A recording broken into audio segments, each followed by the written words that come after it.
right, so we're going to take a look at this Xegis palm vein recognition desktop safe. You could use this on your bedside. You could use this in your business. You could use this in your vehicle or whatever for a quick access to a gun. You know, like a little Heritage Rough Rider, or your. I think you should be carrying your concealed carry and not leaving it in a safe. But there are certain circumstances and places in the country where there's a little less freedom, and this is just a quick access option. I think it's a pretty cool idea, and let's just open this up and look at it real quick. All right, so full disclosure, Xegis sent this to me to do a review of. There's the manual. We've got a charging cable, just a C-type charger. You've got some screws to screw it down to a desk or something like that, or even in your vehicle. A little Allen wrench to go with it. So let's get this thing out of here.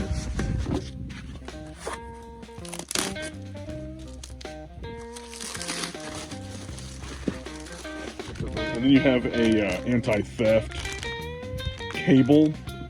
We'll see how that works. I have no clue how you fix that to this, but we'll figure it out. And let's find the key here real quick. So we have located the key here. Let's get this sucker out.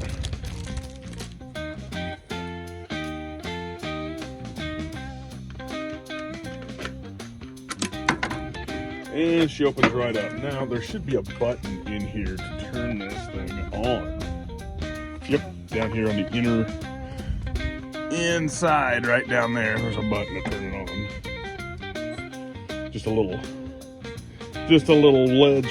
wedge flip over. All right, so let's close that up.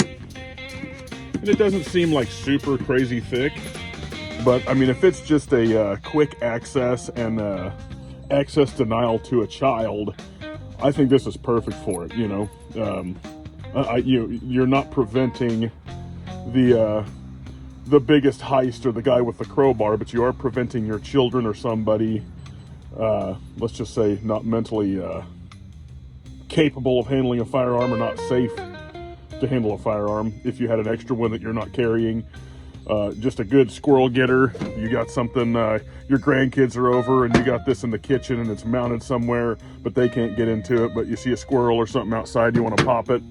You know, there's granddad's gun box, you know what I'm saying? So let's see about this code, opening this thing up. All right, so that opens right up, and that's just the factory base code for opening it. Okay, so with the case open, we're going to enter the password. So it should be open at that point. And now we're going to hold the 2. Scanning, setting.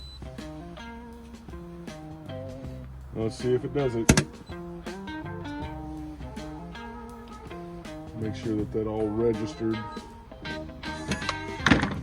So that popped right open. That's pretty quick.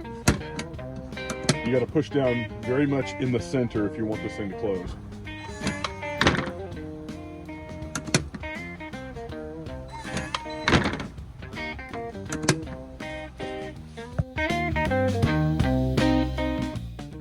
All right, so you can see with that little montage, it was having little problems opening, but I was trying to do it pretty quick, and looks like the battery's okay, but it just didn't want to pop it open too far. Let's just see how it does now. I was doing that kind of in rapid succession a while ago. So it definitely does it. We're going to come up with another little trick here. I'm going to put some dirt on my hand. This is supposed to be palm vein technology, so it's supposed to read the vascularity of my hand. It's not reading the surface of my hand. That scanner is using a sort of light that goes through and picks up the vascularity of my hand and remembers that. Boy, that was pretty close. But yeah, it picks up the vascularity in my hand with like an infrared type of light that reflects back, and that's how it remembers it. So let's put a little dirt on it and see what it does. All right, so that's pretty caked on. We're gonna see. I'm not gonna wipe it off at all.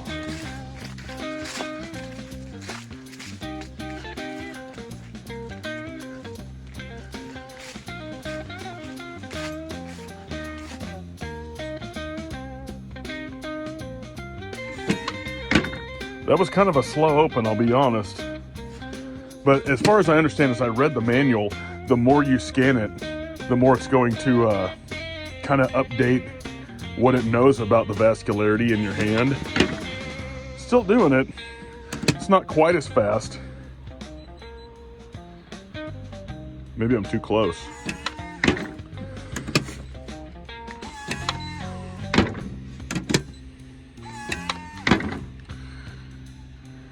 Not bad. We're gonna get the dirt off my hand here.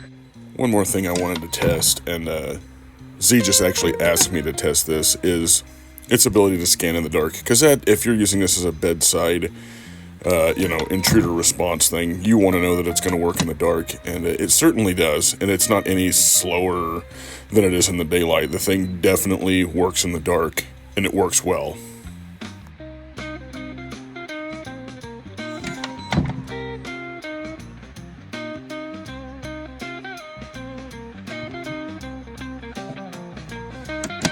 Alright, so we got the little Heritage Rough Rider, and it's kind of got a longer barrel. It's a 6-inch barrel. So, if that's your squirrel getter, and the grandkids are over, or you got kids that aren't trained enough yet that you trust them, and this is just a tertiary gun in addition to what you should be carrying on yourself until bedtime, or if this is your bedtime depository, if that's how you want to do it. Yeah, I think it's a pretty reasonable option. That's pretty quick. Right, not bad.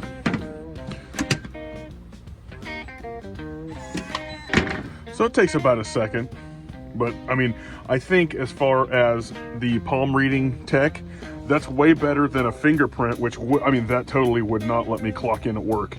So that's actually, I think, a better option and more reliable. Yeah, I don't think that's a bad deal at all. And it's obviously something you got to keep charged. You want to do some battery maintenance on this. You need to, make sure that it's always charged and be checking your display there. It tells you the humidity, tells you the temperature, and you can have more than one person's hand scanned into that to work, or you can scan both hands or whatever. But that's a pretty sweet option, guys. I don't really think that that's a bad idea at all. Is it the most heavy-duty thing you've ever seen? Not really, but I don't think that that's what it's intended for. This is like fast access, but limited access, especially for younger people. You're not gonna have your kids walking into your bedroom and picking your gun up. That's not going to pick up their handprint unless you scan it in there, and that's on you. But you got your little quick start guide with all this stuff, and the instructions in there were pretty easy. There's your quick start guide, and there's the instructions further. But you got a whole step by step. And if you happen to have lost the paperwork for this, then you can slow this down and use this to go back over and get your safe open. If for some reason you have lost all that stuff and forgot how to get in there, this should help you. Pretty cool piece of kit here. You can change the password, although I'm not going to do that right now and show you guys or the local people that I know that watch my channel. Yeah, they don't need to know my password, but you can change that out, and that's in the book as well. Got a little set of keys there. You can put those in your gun safe or put them on your key ring or whatever. You can totally mount this to a desk with your mounting screws, your Allen wrench, your charging cable, which is just a C-type, so you can charge it on basically anything. I'm gonna pick this thing up and just a second.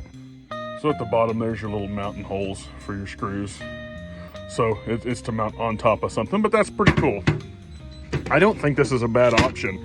But like I said in the beginning of this video, full disclosure, Xegis sent this to me for a review. So, I'm not trying to necessarily sell you on something, but I did want to give some honest review thoughts on this. I don't think it's a bad option, especially for people in states where you have to have it locked up. I'm not going to encourage you to do anything illegal, but I know what I would do in that state, and it's probably not given to tyranny. However, you make your own decision. This is an option. You could use it in a car if you gotta, if you have to have it locked up, if it's in a car or something. There's varying degrees of tyranny in the country, and you can make this work for some and it still be pretty quick access with nobody else having access. It is technically locked. So that's pretty cool. You got a little extra room. I brought this. It's not gonna fit in there, but you could fit some rounds in there. I could put my concealed carry in there and throw a couple extra mags in there and obviously leave one in the gun. If you're opening this in emergency, you need it to be ready to let fly. Overall though, I think that's cool. That's not a bad little setup. It's not the most heavy thing in the world, but it's not intended to be. So there's your option for gun safety in the home, but technologically advanced enough to let certain people in and keep certain people out. So that's pretty cool by me. So we're gonna try one little thing with this. I saw a guy who had one of these, did a review on it, and he was able to pop it open with a screwdriver. And we can all get a lemon, we can all get a one-off, and he probably knows more what he's doing than I am, because it looks like his channel has some unlocking videos on it and stuff. But so this is just the average, would a non-educated person with a screwdriver be able to get this lock to turn over? And I can't get it to happen yet. So I would say either that guy is way more advanced than I am, and this is probably still going to be good enough to keep your kids out. But I wanted to address that because this guy was able to do it. But he's probably got more skill than I do. And he's definitely probably got more skill than your grandkids do, or my kid does. So there's that. That's just my little cursory taking a look at that aspect of this. Overall, I'm pretty pleased with it, and I think that this would be well worth checking out and seeing if that fits for your family and your security plan. So with that, we'll catch you on the next one, and thanks for watching, and go check out Xegis Safe if this looks like something that you would be interested in. Again, I'm just here giving some honest feedback, buy it or don't. Just wanted to give you my thoughts on it, and just give you a quick demo of it. Pretty easy to figure out, and the instructions are pretty clear. We'll catch you next time.